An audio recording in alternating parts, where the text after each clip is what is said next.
Imagine waking up one morning and realizing that the person you've been trying to escape is the only person you will ever truly face. Not your boss, not your enemies, not the expectations of society, but you.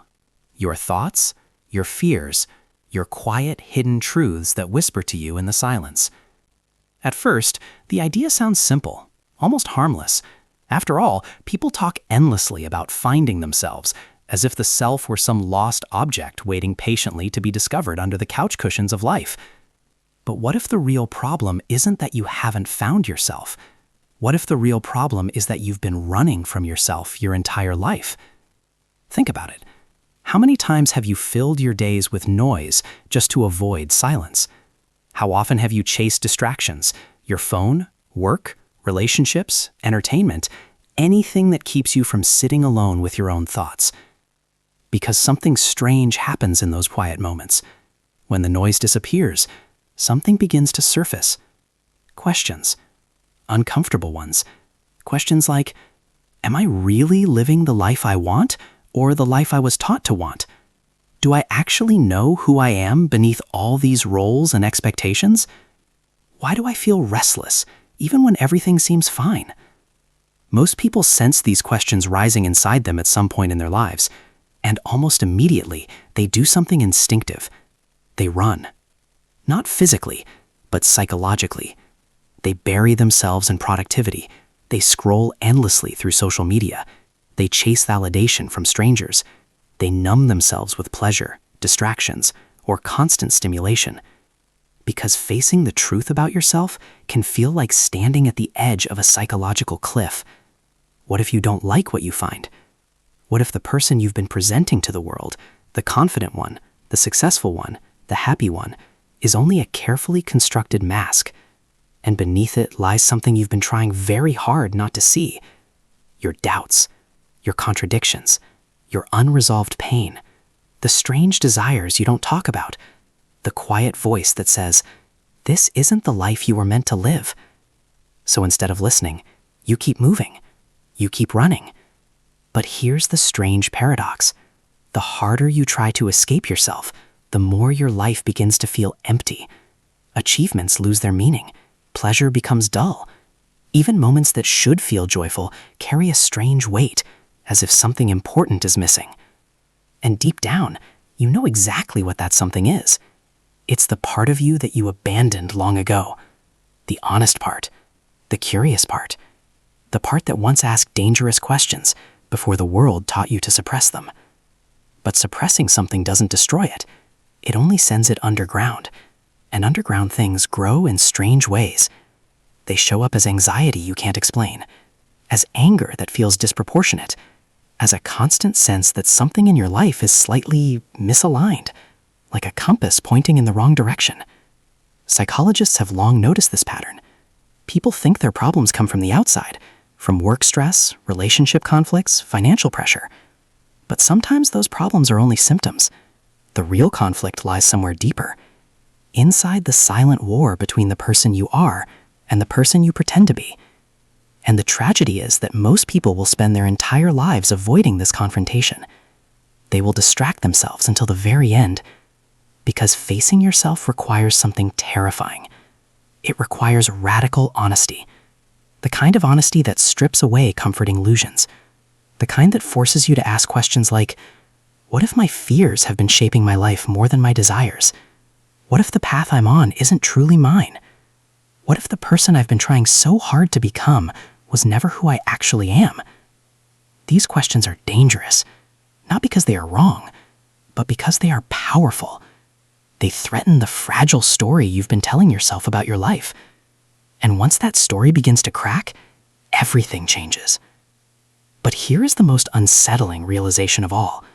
Running from yourself is not something you consciously decide to do. It becomes a habit, a quiet pattern, a psychological reflex built over years of avoiding discomfort. Until one day something strange happens. You stop.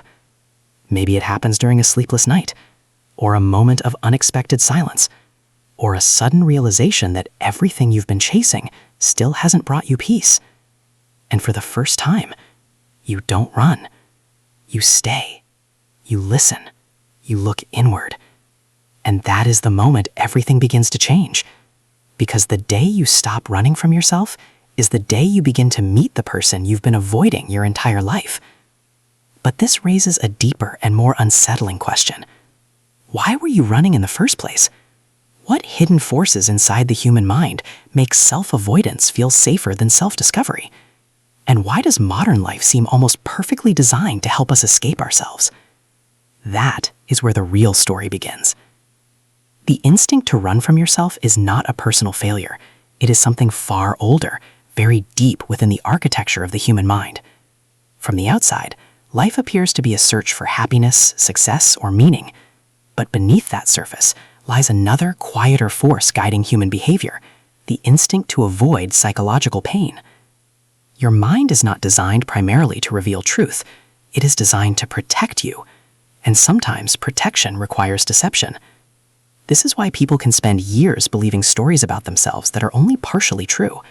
Stories that protect their sense of identity, even if those stories quietly imprison them. According to the psychologist Carl Jung, every human being carries something he called the shadow, the hidden part of the psyche where all the traits, impulses, fears, and emotions we refuse to acknowledge are pushed out of sight. Not destroyed, just hidden. Imagine your mind as a vast house. The rooms you show to the world are bright, organized, socially acceptable. These are the parts of you that fit comfortably with society's expectations. Your kindness, your ambitions, your talents. But somewhere inside that house is a locked basement. Down there lie the things you were taught not to show. Your anger, your jealousy, your doubts, your vulnerability, your strange contradictions. The moment you feel one of these forbidden emotions rising to the surface, your mind quickly shuts the door again. Why? Because acknowledging those parts of yourself can threaten the identity you've carefully built. If you believe you are always rational, what happens when you feel irrational anger? If you believe you are kind, what happens when you notice envy creeping into your thoughts? If you believe you are strong, what happens when fear quietly takes hold of your decisions? The shadow contains everything that complicates the simple story you tell yourself about who you are. And because that story feels necessary for stability, the mind begins to avoid anything that challenges it. But here is where the paradox begins. The more you try to ignore these parts of yourself, the stronger they become. They begin to influence your life from behind the scenes. Jung once warned that what we refuse to confront internally eventually appears externally as fate. In other words, the parts of yourself you refuse to face will still shape your life. They will simply do so without your awareness. That unexplained anger you feel towards certain people, it may reflect something inside yourself you have denied. The strange attraction to destructive relationships, it may echo unresolved emotional patterns. The anxiety that appears for no obvious reason, it may be the mind's signal that something buried is trying to surface. The philosopher Friedrich Nietzsche once observed something deeply unsettling about human nature. He believed that people often prefer comforting illusions over uncomfortable truths. Truth demands transformation. Illusions allow you to stay the same, and staying the same feels safe. But this psychological escape does not only happen within individuals. Entire societies quietly reinforce it. Modern life is filled with distractions that prevent deep self-reflection. Constant notifications, endless entertainment, a culture obsessed with external success. All of these things keep your attention pointed outward rather than inward. You are encouraged to build a career, craft an identity, present a version of yourself to the world. But very few systems encourage you to confront the deeper question. Who are you when no one is watching? The philosopher Jean-Paul Sartre believed that most people live in what he called bad faith. Bad faith is not simple dishonesty.